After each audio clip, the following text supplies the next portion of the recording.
Welcome to today's Seidokan Saturday. Today's topic is metal, not metal like iron, steel, so forth, aluminum, whatever. Not meddle like what they're winning in the Winter Olympics right now, but mettle, M-E-T-T-L-E. Mettle is a psychological concept of resilience, of the ability to take negative things but keep pushing forward anyway. It's perseverance, perspicacity, guts, willpower, a lot of other synonyms that you can throw in there.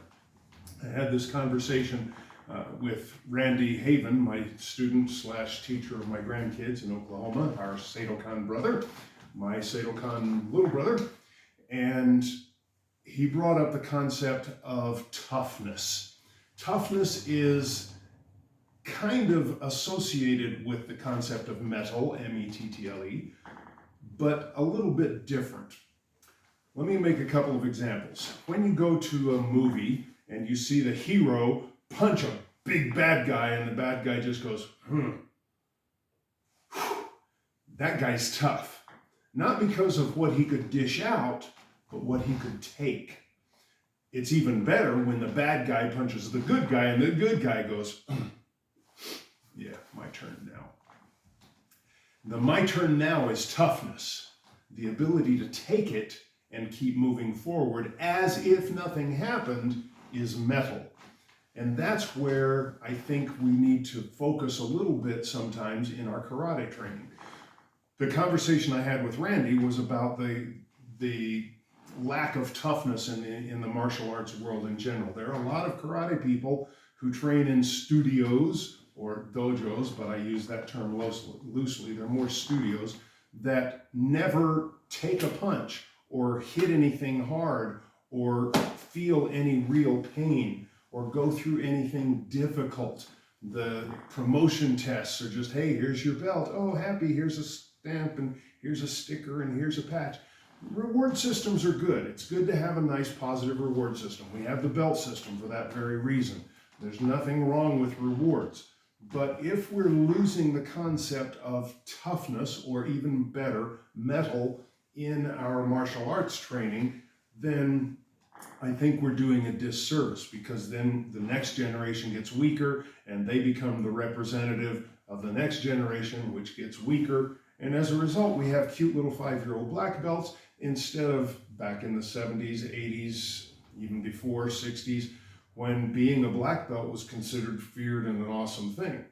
Well, there's a lot more information in the world now, and what used to be looked on as great skill and toughness probably doesn't rate by some of the stuff that we've evolved into. I would say there's been some positive evolutions, especially through the knowledge sharing of the martial arts, but a lot has been lost. And I want to share something. I wrote this in my little book that I wrote, available on Amazon.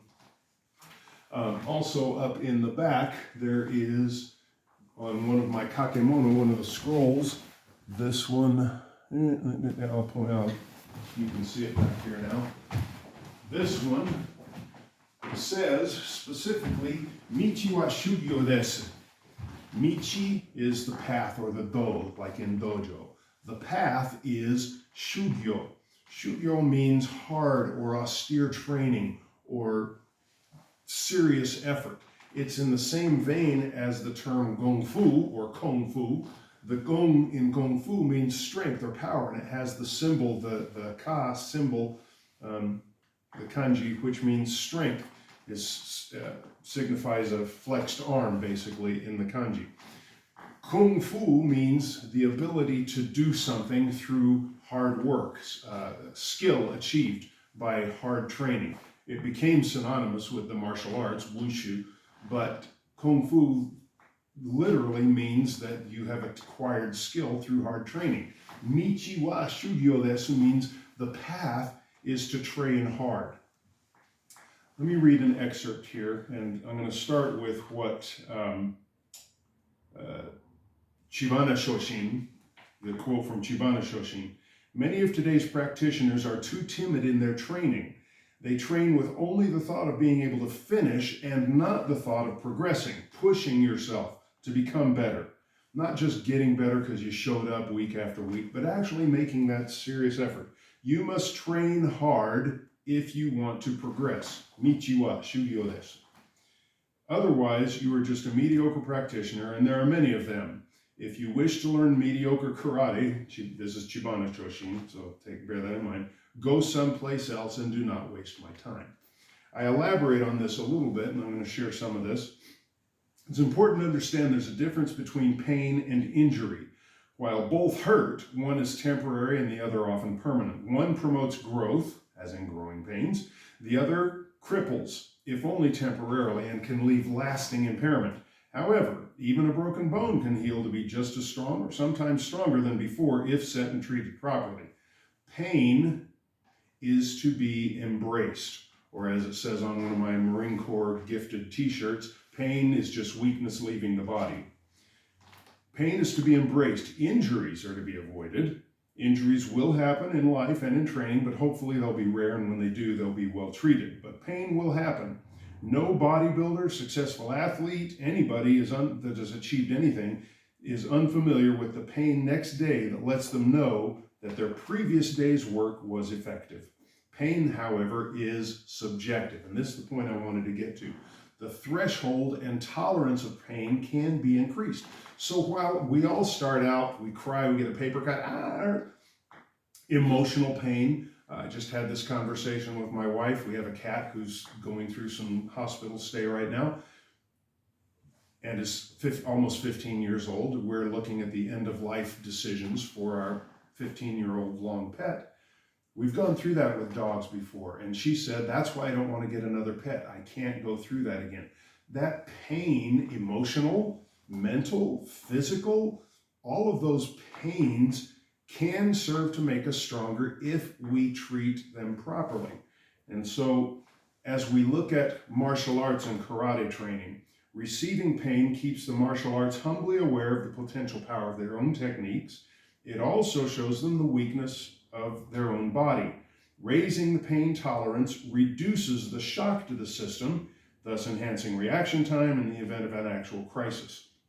There's a book that also became a movie called Iron and Silk. Mark Saltzman goes to a man named Iron Fist, Pan Qingfu, in China, and seeks him out and follows him around like a little puppy until he finally agrees to teach him. And the first question Pan Qingfu asks Mark Saltzman is, can you eat bitter? That's a common question in Chinese language. Can you eat bitter? What that means is, can you take the pain, the commitment, the suffering, the sweat, sometimes blood, that it will take to become a good student? The master is probing the student's ability and willingness to endure training pain to cross a threshold where real learning about oneself and about the arts can occur. Conditioning can be painful. Lots of things can be painful. But the toughness factor involved in mettle, the ability to take and then keep moving forward, is a valid and vital, I would say, part of the martial arts, especially in Seidokan, where the founder of our art wasn't a great politician like some of the founders in the martial arts. He wasn't politically placed. He wasn't highly socially placed. He wasn't really a good communicator or teacher. The founder of our Seidokan art was a fighter, and that's what he was known for. He was tough. It behooves us in Seidokan to do things that push our threshold. And everybody's threshold is different. Nobody should be pushed beyond their threshold. That's where injury occurs. But pain, being subjective, needs to be built up into a tolerance.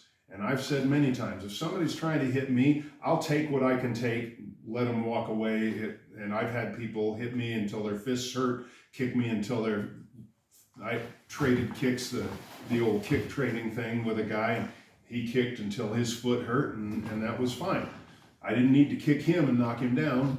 He kicked until his foot hurt, he quit. That's good. I've had people put things around my neck doing stupid show-off stuff, and I'm not trying to say I'm tough. I'm not. I'm a wuss. Things hurt me, and I cry, and I fall down. Okay, just put that right out there.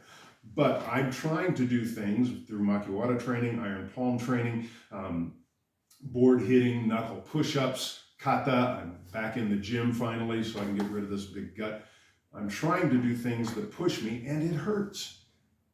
But taking that pain and then being able to get up and say, yeah, I'm going to go to the gym again, even though I still hurt from 2 days ago, that's what drives us forward beyond our current threshold and ability to withstand to the next level and the next and the next. And the goal is to develop mettle. It's a fortitude that allows us, not just physically, this is mental and spiritual as well. But when we achieve it physically, we become imperturbable. That means nothing can fluster. That's the ultimate goal.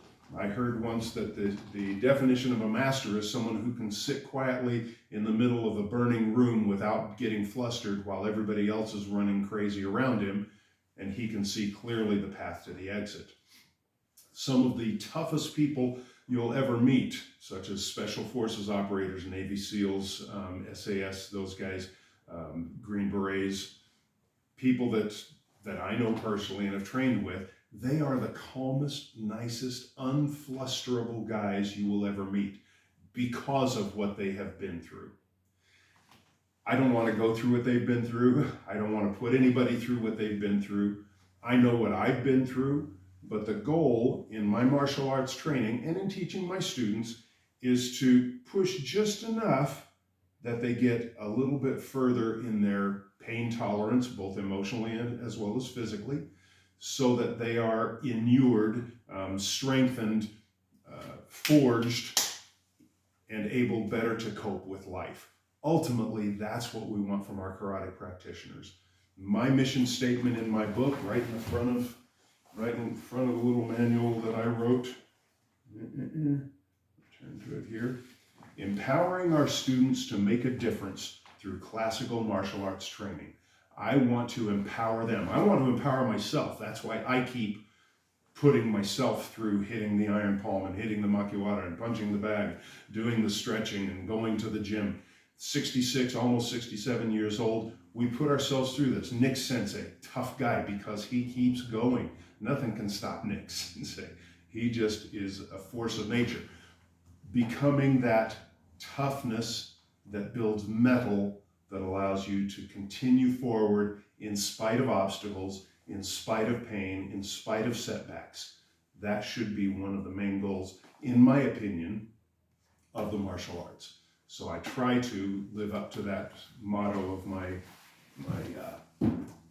mission statement, to empower my students and to empower myself to make a difference in the world by being the one who can see clearly and is less flustered because of the mettle I've developed through martial arts training. Let me know your thoughts. I'd love to hear some feedback, what you do, how you train for that, how you approach it. Do you approach it? Is it valid to you? Curious to know your opinions. Until next week, thanks for joining. Like, share, subscribe, ring the bell, and most importantly, as always, let's keep practicing.